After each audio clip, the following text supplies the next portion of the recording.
आ रही हूँ, मेरा देश की याद भी बहुत आती है। जब याद आती है मैं तो जा नहीं पाती हूँ, सिर्फ रोने लग जाती हूँ। मेरी मॉम को तस्वीरें देखती हूँ। ये मेरे साथ वाले जो लोग रहते हैं उनको पता है, क्योंकि अकेला अपने आप को घर में कमरे में बंद। अस्सलाम वालेकुम, सब लोग कैसी है? ठीक है, उम्मीद करते सब लोग ठीक हो गए। तो कभी कभी टाइम आप लोगों के सामने ब्लॉग लेकर आती हूँ देखने के लिए, तो कुछ बात भी शेयर करती हूँ अपनी आप दिल की। तो आज मैं ऐसी बात बताऊँगी। काफ़ी लोग मुझे कमेंट करते हैं, क्योंकि मैंने इस कमेंट के जब रिप्लाई नहीं करते, काफ़ी लोग बोलते दीदी क्या हुआ, आप क्यों नहीं रिप्लाई करती हो, हमें भी बता दीजिए थोड़ी सी। तो मैं सोचा था मैं अभी आप लोगों को भी मतलब शेयर करूं मेरी बात, क्योंकि आप लोगों को भी समझ आ जाए। तो इस ब्लॉग में इसीलिए बना रहा था क्योंकि थोड़ी सी ऐसे कोई बात होता है जो इंसान की दिल के अंदर बहुत मतलब बोझ बन के रहती है, ना कह सकती हूँ, ना किसी को बोल ना अपनी अंदर रख सकती हूँ। इसके अंदर ना दम घुट के मरना पड़ता है। तो ऐसे भी कोई बात होती है। पहला भी मेरा मन ख़राब थी जब मेरी मॉम की डेथ हो गई थी, उसके बाद पापा की भी। तो बस फिर अकेला हो गया था ज़िंदगी में, बहुत ज़्यादा परेशानी भी बहुत आई थी। तो अभी मैं जिस टॉपिक्स में बात करेंगी, थोड़ा सा वेट करें, मैं अपनी तरफ से बंद कर रहा हूँ।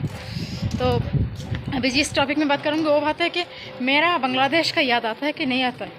हाँ, लोगों ने मुझे बोलता है, पता नहीं कैसे बोलता है, चाहे आप बांग्लादेश छोड़ के वहाँ पे जाके रह रही है, मतलब कैसे रहती है आप उधर, आपको दिल लगता है कि नहीं लगता है, क्या होता है, आप बांग्लादेश का जब याद आती है तो आप क्या करती है आप ही, तो थोड़ी सी बताएं।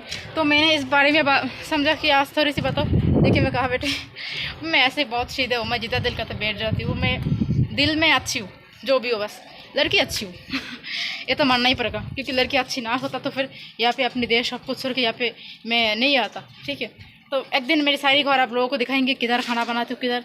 थोड़ी सी मतलब गरीब हो मैं, इतना बड़ा लोग भी नहीं हो, लेकिन ये बात आप लोगों को 100% गारंटी से बोल सकती हूँ, मैं खुश रहती हूँ। क्योंकि मेरा ये बात और एक दिन बताऊँगी। अभी इस टॉपिक में बात करें तो मैं इधर मैं खुश रहती हूँ कि नहीं रहती हूँ, और बांग्लादेश की याद आता है कि नहीं। हाँ ज़रूर, अपनी कंट्री को कोई नहीं भूल सकती, ना मैं भूल सकती हूँ। हाँ ज़रूर, बांग्लादेश को मैं बहुत याद करती हूँ और प्यार भी करती हूँ, क्योंकि मेरी माँ की देश है। जिस देश में मैंने पैदा हुआ था, जिस देश की खाना खाया, सांसें लिया, पानी पिया, तो उस देश को याद तो ज़रूर आना चाहिए।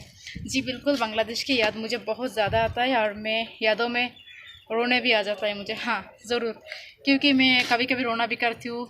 मैं अपनी हस्बैंड जो है उसको भी बोलती हूँ कि मैं अपने देश में बहुत ज़्यादा प्यार करती हूँ, उधर जाना चाहता हूँ। लेकिन हाँ, एक दिन ज़रूर जाएंगे, अपने देश में जाना तो पड़ेगा ही। लेकिन कब जाऊँगी, किस टाइम जाऊँगी, वो अभी नहीं बता सकती, वो तो वक्त ही बताएगा। और ऊपर अल्लाह ताला जब हमें नसीब में लिखेगा तो जाएंगी। अल्लाह के ऊपर किसी को हाथ नहीं होता। और यहाँ पे जो शादी हुआ है वो भी अल्लाह की मर्ज़ी से हुआ है था। एक्चुअली मैं एक बात को हमेशा दिल में रख के मैं अल्लाह से बहुत प्यार करती हूँ, और अल्लाह के ऊपर बहुत मतलब उसको क्या बोलता है, बिलीव करती हूँ बहुत ज़्यादा।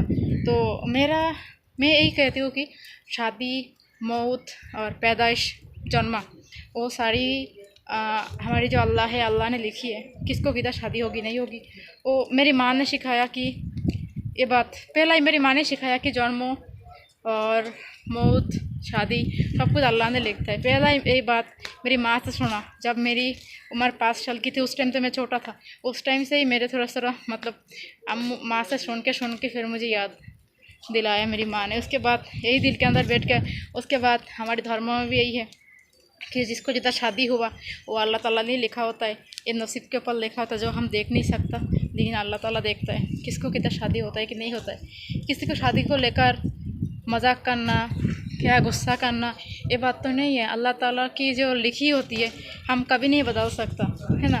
लेकिन हाँ, अपनी दिल के अंदर की बात ज़रूर बदल सकते हैं, ज़रूर एक दूसरे से मिल के रह सकते हैं, क्योंकि इस दुनिया में सब लोग आते जाते रहेंगे। आज मेरी माँ चली गई, कल मैं चली जाऊँगी, तो ज़िंदगी में भरोसा क्या है, सबको जाना ही पड़ेगा, आगे और पीछे। मैं मेरी माँ को एकलौती बेटी हूँ, सिर्फ मैं मेरी माँ को एकलौती बेटी हूँ। लेकिन हाँ, वो एकलौती बेटी को भी माँ को छोड़ के जाना पड़ा इतना कम उम्र पे। मेरी माँ फोत हुआ 2020 में। उस टाइम मेरी माँ की उम्र थी, सिर्फ मेरी माँ की उम्र थी उस टाइम 32 साल। ठीक है, अभी मेरी माँ की उम्र इस टाइम मेरी माँ होता तो उसकी उम्र 34 साल तकरीबन होता। तो मेरी माँ मरा 2 साल हुआ बस। तो ये आप समझा करें, 2-3 साल हुआ वैसा सही। तो इतनी कम उम्र में मेरी माँ चले गया तो सबको ही जाना पड़ेगा। तो मैं अब यही कहूँगी शादी को लेकर कि शादी अल्लाह की मर्ज़ी से होता है। और मैं इधर आ रही हूँ, मेरा देश की याद भी बहुत आती है। जब याद आती है मैं तो जा नहीं पाती हूँ, सिर्फ रोने लग जाती हूँ। मेरी मॉम को तस्वीरें देखती हूँ।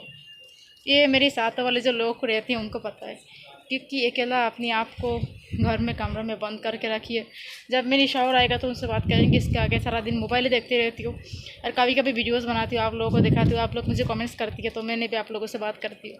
यही और कुछ नहीं, दिल के अंदर कोई बोझ नहीं, कोई बुराई नहीं, किसी की शिकायत नहीं, सिर्फ दुआएं दे सकती हूँ सबको। तो सब लोग खुश रहें। और आखिर में यही कहूँगी, हाँ ज़रूर याद आती है अपने देश को, लेकिन क्या करें, मजबूर है। सब लोग खुश रहें और मेरे लिए बहुत दुआ करें। अल्लाह हाफ़िज़।